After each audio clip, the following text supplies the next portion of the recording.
My name is Erin. I've traveled many different roads in my life. I've been a law enforcement officer and first responder in the United States Coast Guard. I've worked in a couple of psychiatric hospitals, but now I'm a professional historian and podcaster. I've also had an interest in true crime for most of my life. In this podcast, I study some of the most notorious crimes through the lens of a historian and analyze what may have inspired criminals, investigators, and even society during the commission of those crimes and investigations. Join me as we look into the history behind the crime. Hello, friends. How's it going? How's your summer/winter treating you? I just got back from a road trip and I am still recovering from the long drive. Both the dogs are happy to be in their own beds, but they miss their dog cousins and grandma feeding them from the table when their mom isn't looking. I'm also just covered with mosquito bites. We all fell victim to those biting little pests and liberally doused ourselves with insect spray. My poor grandnephew, he was tired of his mom spraying him down, so he wanted to do it himself. And he ended up spraying himself in his face with his eyes open. Don't worry, he's fine. His mom thoroughly flushed out his eyes. His poor face was so red and puffy for the rest of the day, and the episode caused him to miss the dinosaur museum, and he was a little bummed about that. While driving through some pretty awesome places in Montana and Idaho, have you guys ever driven through Montana? It is just absolutely gorgeous. Oh my gosh, it's gorgeous. It also makes me want to rewatch Yellowstone. But as I was doing this, I was listening to all my favorite podcasts, and Peter Vronsky's book, American Serial Killers, The Epidemic Years, 1950 to 2000, and I was listening to it in preparation for this episode. The situation, not the book, made me laugh. I bought and downloaded his audiobook, and then 10 minutes later noticed I already had his book on my shelf. The thing is, every so often I go to the used bookstore, which is like it's heaven for me. And I pick up loads of history and true crime books for reference, and I put them on the shelf, telling myself I'm going to read them later. And I guess I saw his book and thought it would come in handy for a future podcast. And it turns out I was right. Before we get too far into this episode, I think all of you have heard of the big news coming out of New York. Y'all, it looks like authorities finally caught the Long Island serial killer. On July 13th, New York authorities arrested 59-year-old Rex A. Howerman and charged him in the murders of 3 women whose bodies were found in 2010 along a parkway near Gilgo Beach. That's in Long Island.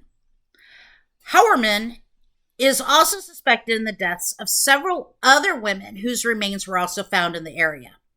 You might remember that we talked about this case during last season's episode about the Green River Killer and the Grim Sleeper.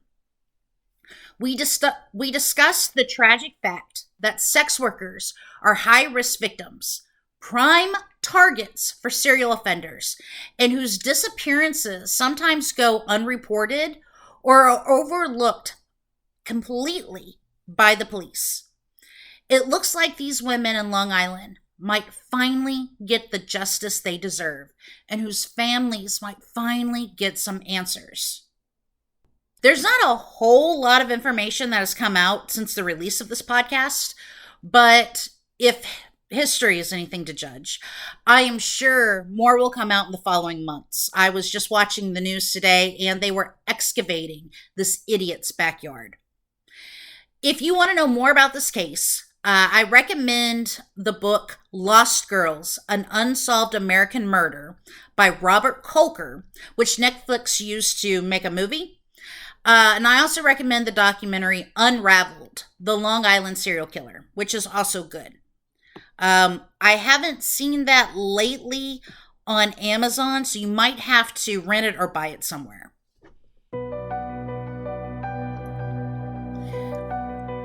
I did have an entirely different introduction written for this episode, but this news in Long Island threw my plans for a loop, which I'm totally okay with.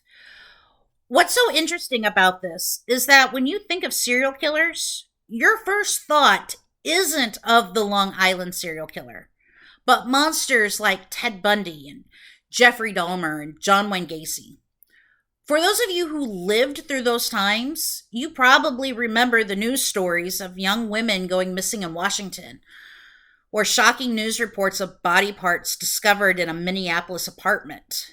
News anchors asking you if you knew where your children were, or crowds outside an Illinois prison celebrating the execution of a killer clown.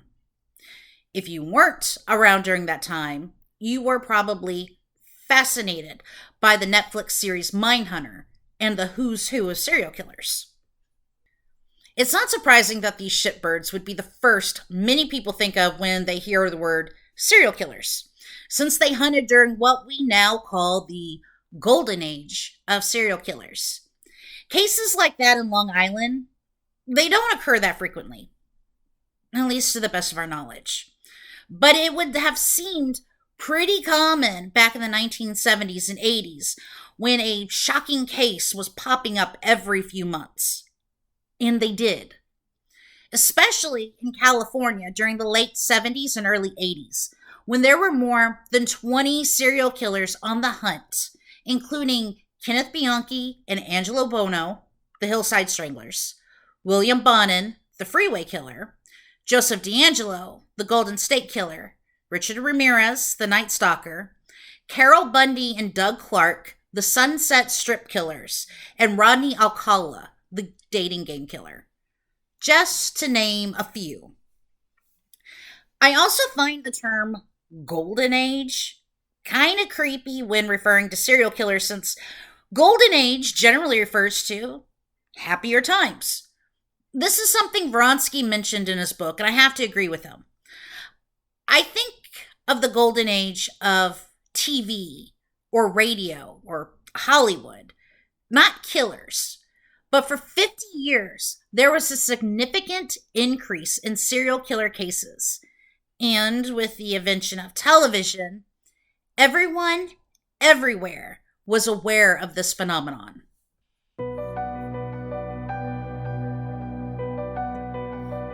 Let's clear something up. Serial killers are not a recent phenomenon. If you read Vronsky's book, he talks about early man being a bunch of genocidal wackadoos. But I am not going to torture you with prehistoric tales of murder. Unless you're into that kind of thing. And if you are, not only are you strange, but you would probably enjoy the first couple of chapters of Vronsky's book. We're not here today to talk about the history of serial killers, but why there were so many of them between 1950 and 2000. According to Vronsky, there were more than 2,300 serial killers who operated in the United States alone during the golden years. In the 1980s, the peak decade for the golden age, there were more than 760 serial predators compared to the 1940s when there were just 55. So why the peak? What was it about these 50 years that drove these men? Yes, they were mostly men, though there were a few women. What drove these men into a killing frenzy? If you were to believe some current politicians, it's the fluoride or whatever in the water, or maybe a correlation between vaccines and psychosexual paraphilias. I highly doubt that. There is no one known cause to explain the uptick in serial predators in the second half of the 20th century. There is no one cause you can point your finger at and say, that's it. That's the reason why there were so many whack jobs running around. Maybe it was the shift in societal norms. Maybe it was the shift in familial norms. Maybe it was Maybelline. A report from the FBI's behavioral unit noted that, quote, there is no single identifiable cause or factor that leads to the development of a serial killer. Rather, there are a multitude of factors that contribute to their development. Like many of my other episodes, in order to understand the phenomenon, you need to know your history.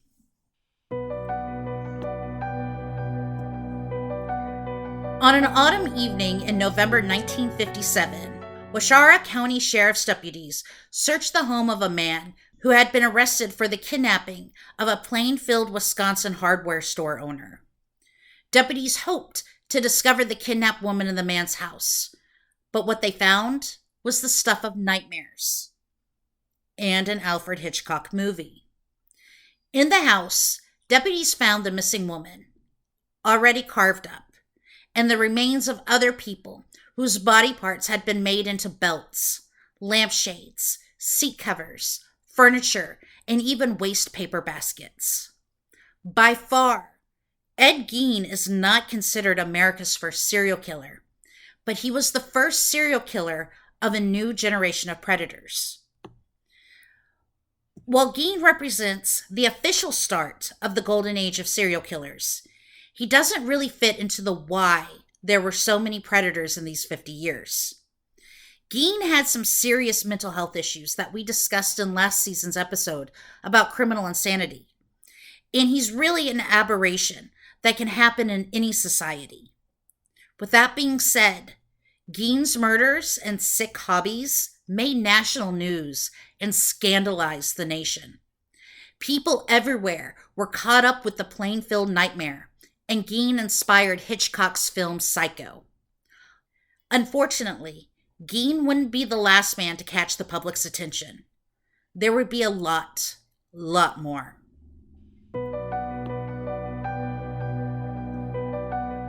One of the reasons Vronsky theorized could be behind the rise of serial killers in the second half of the 20th century was World War II. World War II was the cause of many societal, economic, and political changes.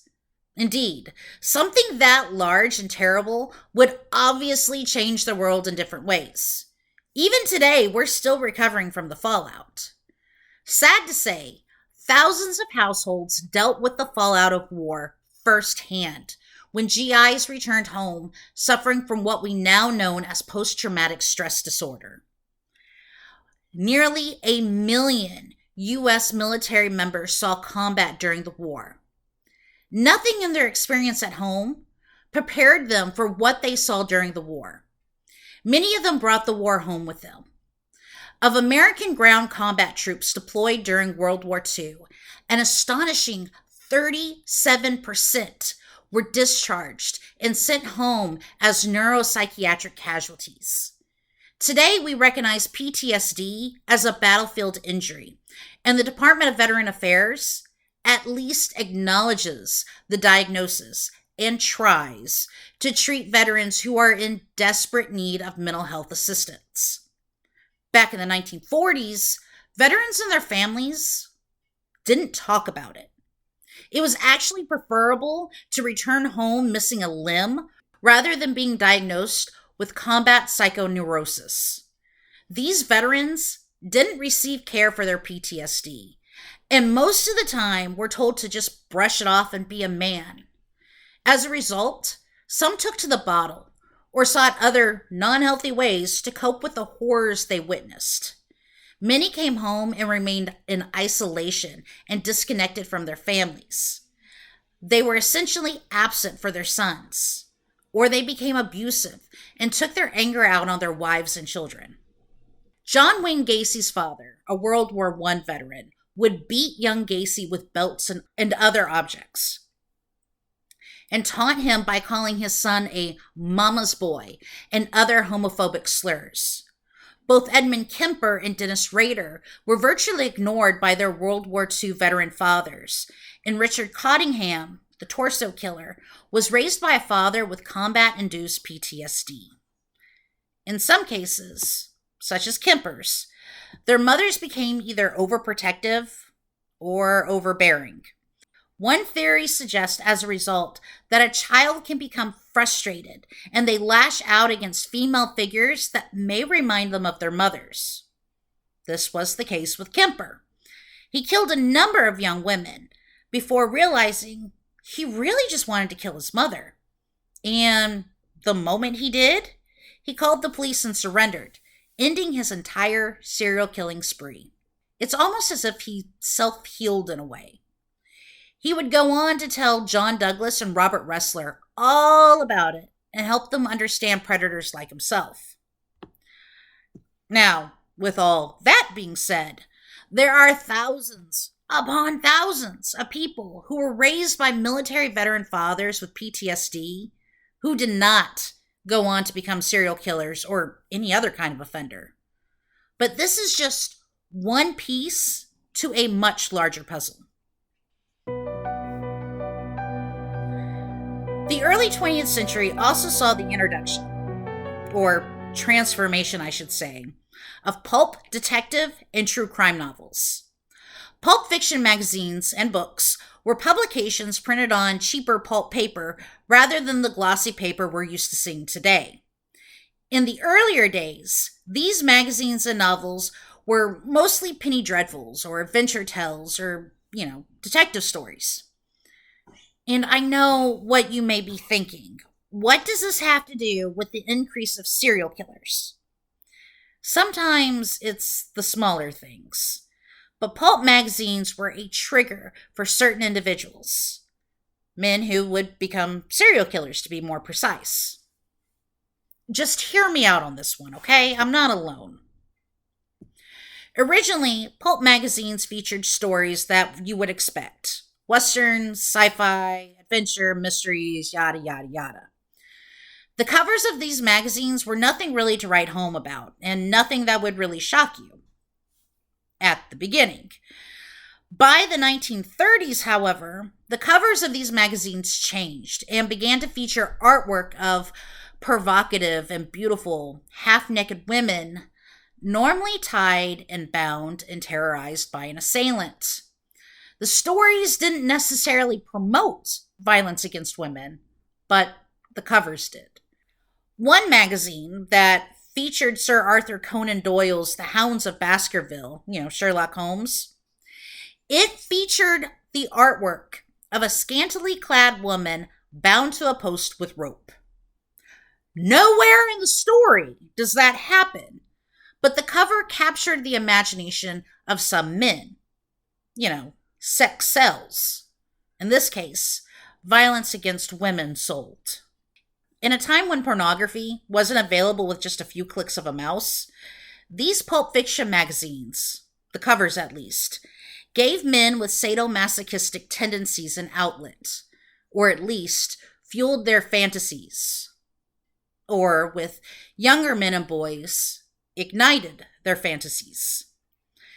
I got a lot of the following information from Vronsky's Crime Read article, How the Great Depression and World War II Gave Birth to Modern Serial Killers. For men with certain predilections, True Detective and men's adventure magazines were better than pulp fiction. In certain men's adventure magazines, readers could digest hundreds of tales of sadistic rape accounts. From the 1940s to the 1970s, these magazines often presented salaciously exaggerated accounts of wartime Nazi rape atrocities.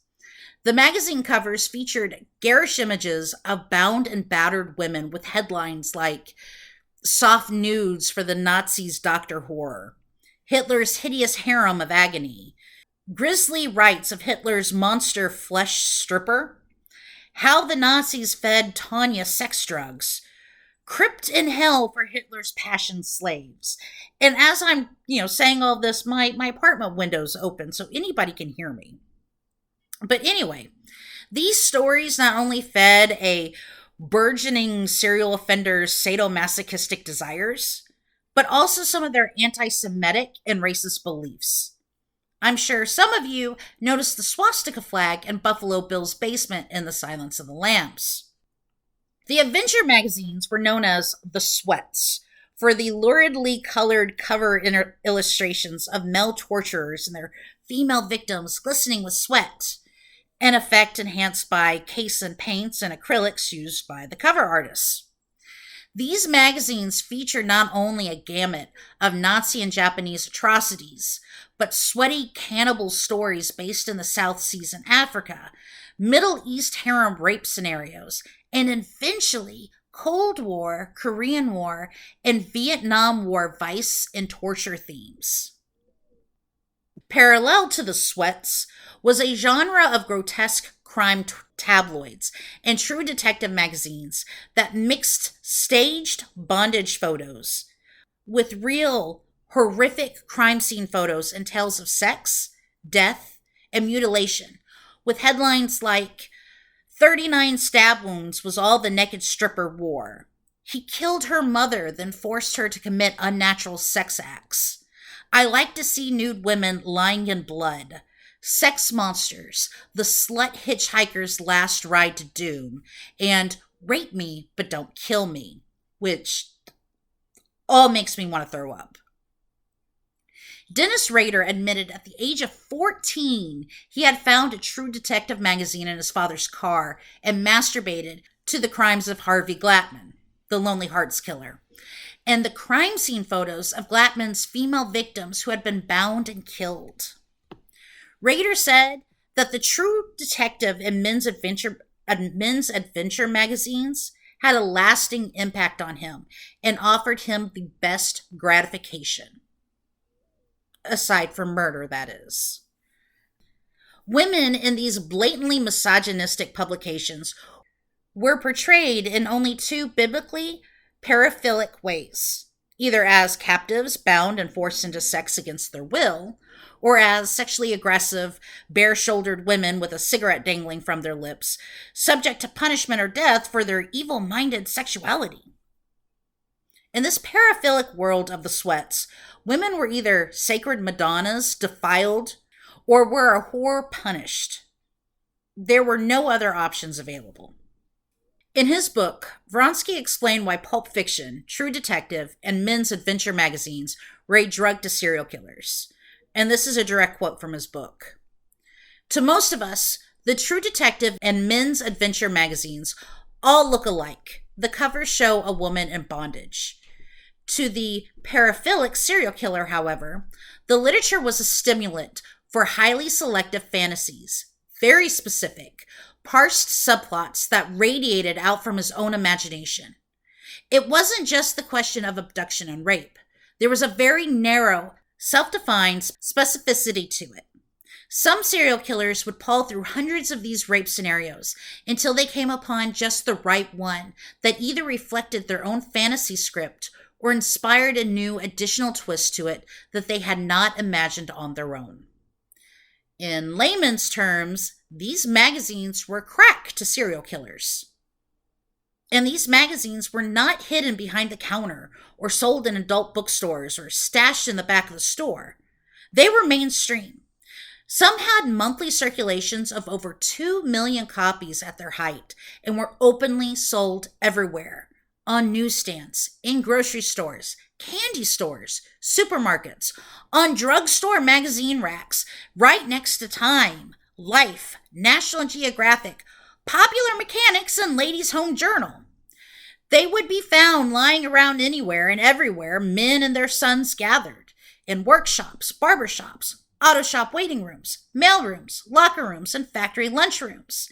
At their peak, there were over 100 monthly adventure and True Detective magazine titles, available to all ages. Not only were these magazines just lying around nearly everywhere, but investigators would find them in the homes of some of America's most notorious serial killers.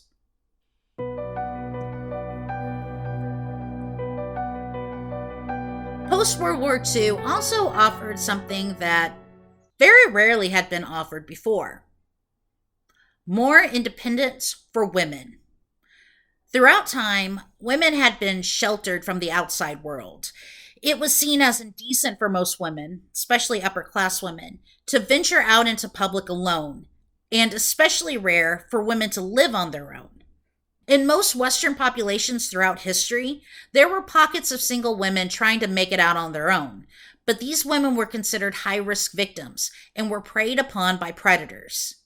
Even the most virtuous among them were easy pickings because society considered them unseemly because they were not married and not sheltered in the bosom of their families. It's stupid, I know. But society's outcasts were prime targets for monsters. Enter the women's liberation. In the 1950s, it became more acceptable for working women to live with other women or even on their own. By the 1960s, it was almost expectant for a young woman who did not marry to get a job and their own place. By the 1970s, it was a common occurrence. By the 1980s, a single woman would have been looked at as somewhat strange if she still lived with her parents.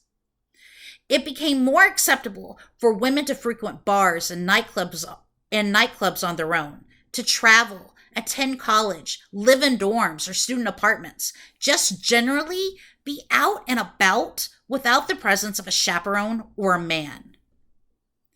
It was also a time of sexual liberation. Before World War II, men were expected to sow some wild oats before they got married. Women were seen as damaged goods if they got it on outside the bonds of holy matrimony, because that tiny, thin membrane is so damned important. In the 1950s, premarital sex was frowned upon, but it was forgivable. In the 1960s, the pill gave women the opportunity to express their sexual desires. By the 1970s, premarital sex for women was a common occurrence, and by the 1980s, a woman would once again be looked upon as prudish if she remained a virgin in her 20s. This was a time of women's liberation, and it did two things.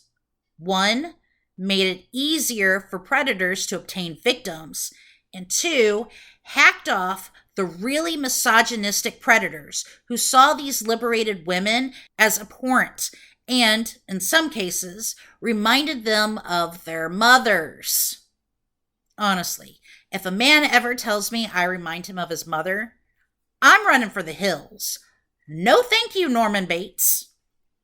Scores of serial killers took advantage of this new freedom. Albert DeSalvo, the Boston Strangler, targeted women in their apartments. Ted Bundy abducted lone women and girls from their residence and off the street. Randy Woodfield, the I-5 killer, targeted lone women in their cars and in parking garages. And so many more killers did the same. These men hated women and took advantage of the opportunity society gave them. The increase in the number of serial killers during the 1960s and 70s can be attributed, at least in part, to a feminist backlash enacted by men who felt emasculated by post-war America.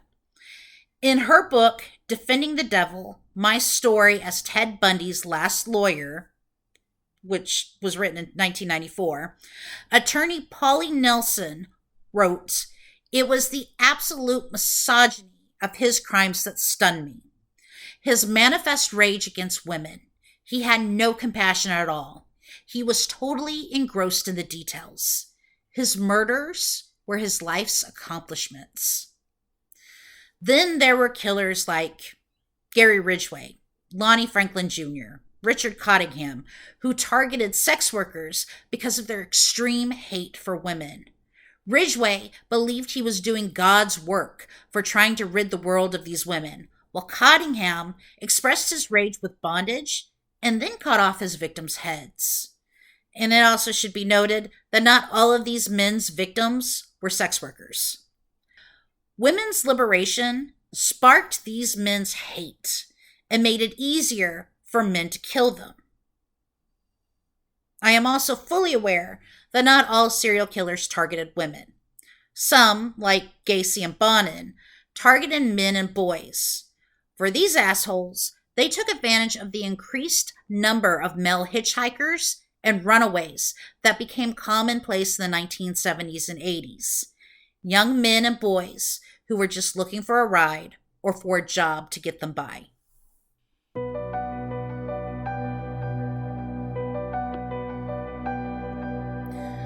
Another social phenomenon of the post war years was the general crime rate started to increase and then peak during these 50 years. Throughout history, data shows when populations increase, so does crime. And there was a huge population boom after the war. Yeah, I'm talking about you, boomers. And I'm not saying boomers were inherently more violent. I'm just saying that there were a lot of them. And statistically speaking, there were more criminals among them. The first baby boomers, born in 1946, entered their crime-prone years in 1961. The ones that were born in the peak year of 1954 entered their crime-prone years in 1969. A natural conclusion is that the crime boom was an echo of the baby boom. Another natural conclusion is that among this larger group of criminals was a larger group of deviants who would become some of society's worst monsters. The following information is from a Crime Traveler article written by Becky Kotnick. Serial killings, like other forms of crime, do rise with population booms of young men, particularly those that were unwanted. Serial murder has followed the same patterns of other types of violent crime. The population of young men jumped almost 30% in the 1960s and 43% in 1970. Stephen D. Levitt in Stephen J. Dubner's book, Freakonomics, put forth this theory brilliantly. The expansive social sciences literature, which showed that children born to parents who didn't truly want that child or weren't ready for that child were more likely to have worse outcomes as they grew up. But also, these so-called unwanted kids would ultimately be more likely to engage in criminal behaviors. I suppose we could talk about how the lack of birth control and women being forced to keep unwanted children also impacted the rise of serial killers. But I think we already covered domineering or cold mothers, and those of you who read true crime are already well versed in how bad moms create bad people. Nurture over nature in this case.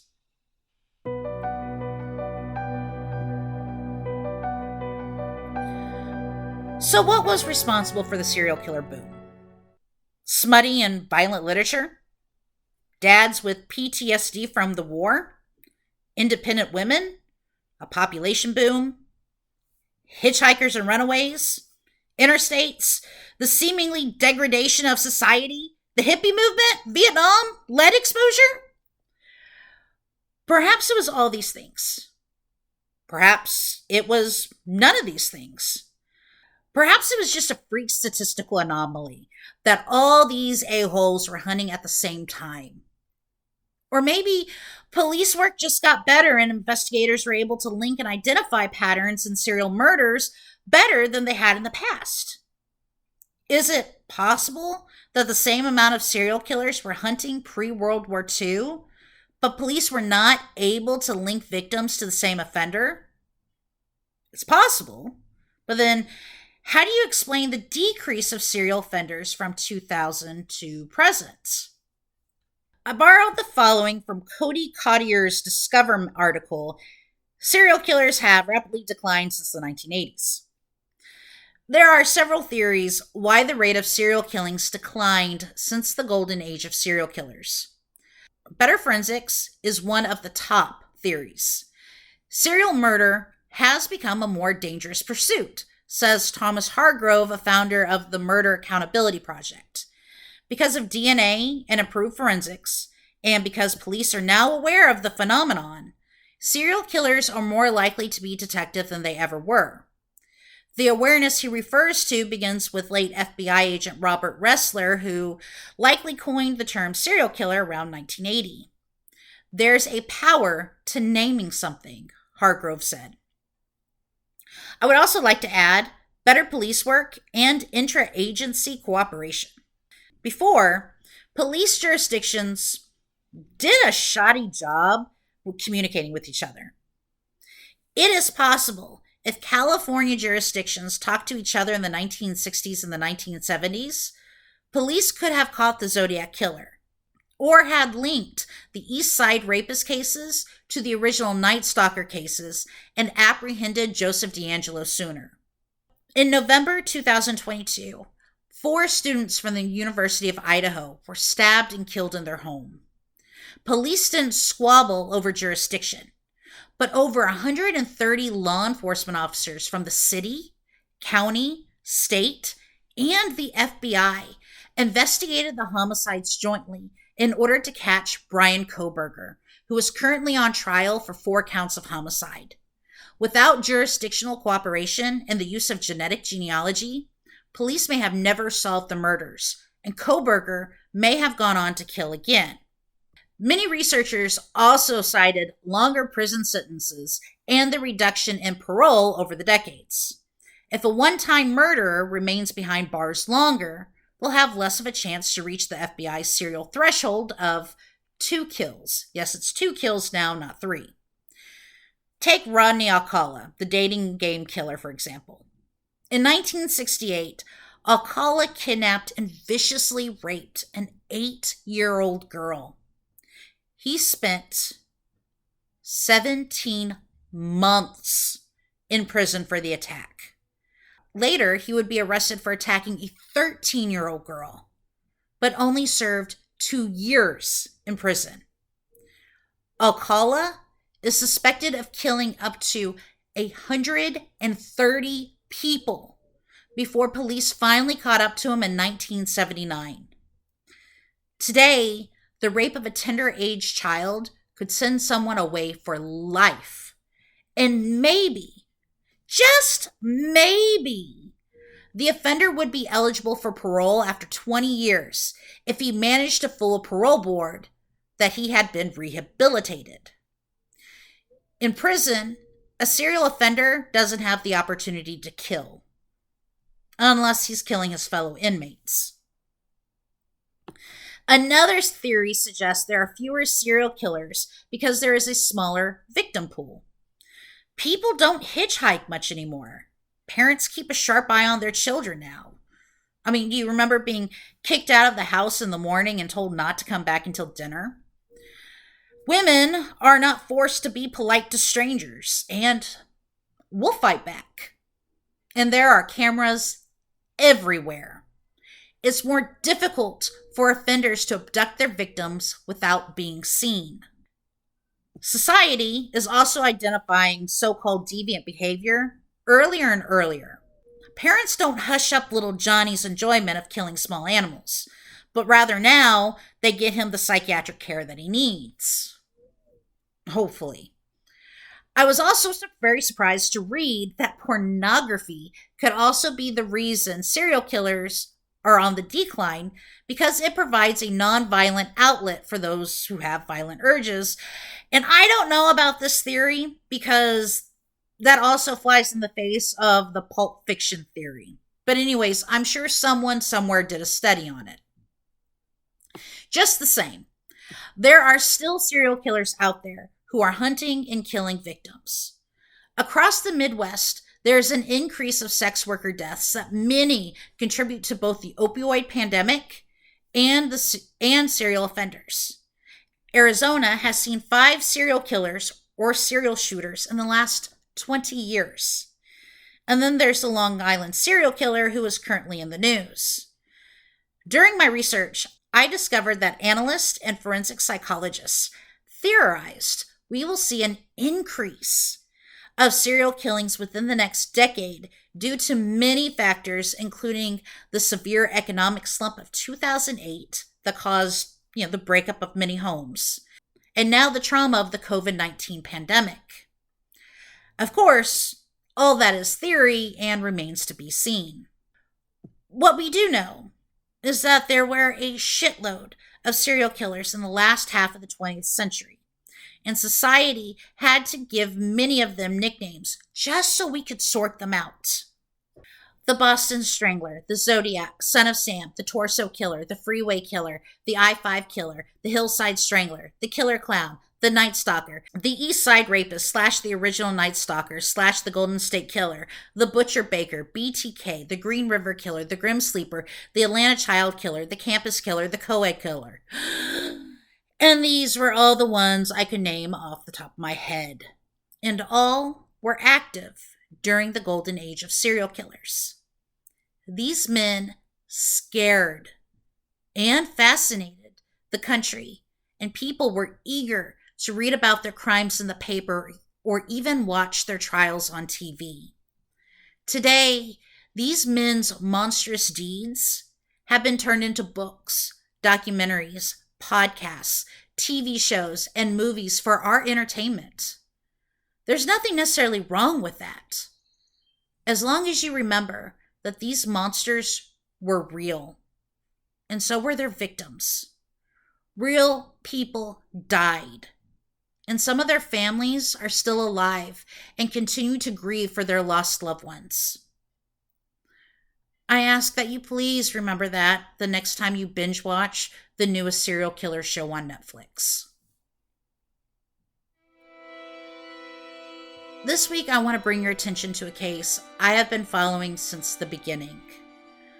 Some of you may be aware of this case, as Brittany's mother has been advocating for her daughter on podcasts, documentaries, and at true crime events. On September 30th, 2004, after Brittany Phillips's friends and family were unable to reach her for several days, police were called to do a wellness check and discovered the 18-year-old Tulsa Community College student had been sexually assaulted and brutally murdered in her Tulsa, Oklahoma apartment in the vicinity of 65th and Mingo. Initially, police found DNA evidence at the scene, but in 2019, police told the media the DNA did not belong to the killer, but rather to the boyfriend of one of Brittany's friends who had an alibi. Brittany's mother, Dr. Maggie Zingman, has pushed the Tulsa PD to re-interview suspects who were initially ruled out because of DNA, but the police have been reluctant to do so. You may be familiar with Dr. Zingman.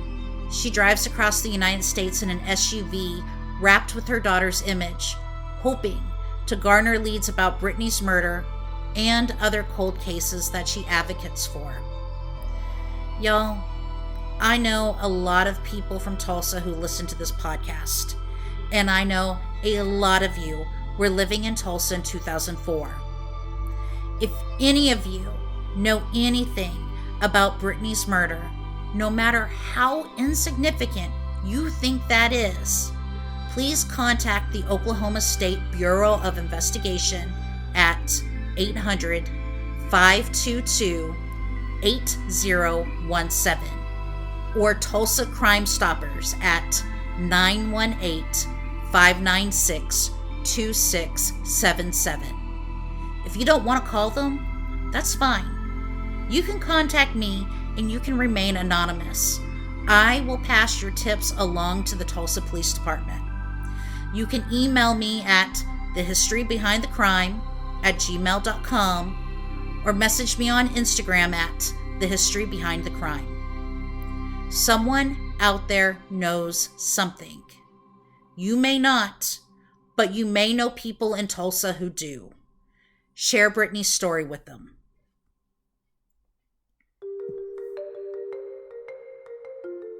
It looks like I have completely failed to put out an episode every 2 weeks. But as always, I will try harder in the future.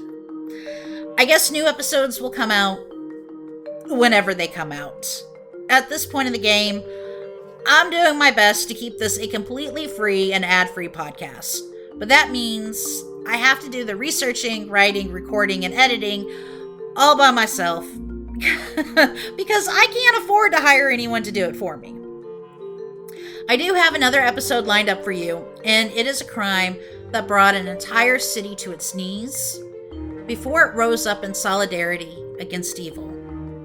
Even now, I get goosebumps thinking about it. Until then, enjoy your summer or your winter for my Aussie Kiwi listeners. And do me a favor, take care of yourselves and take care of each other. Later.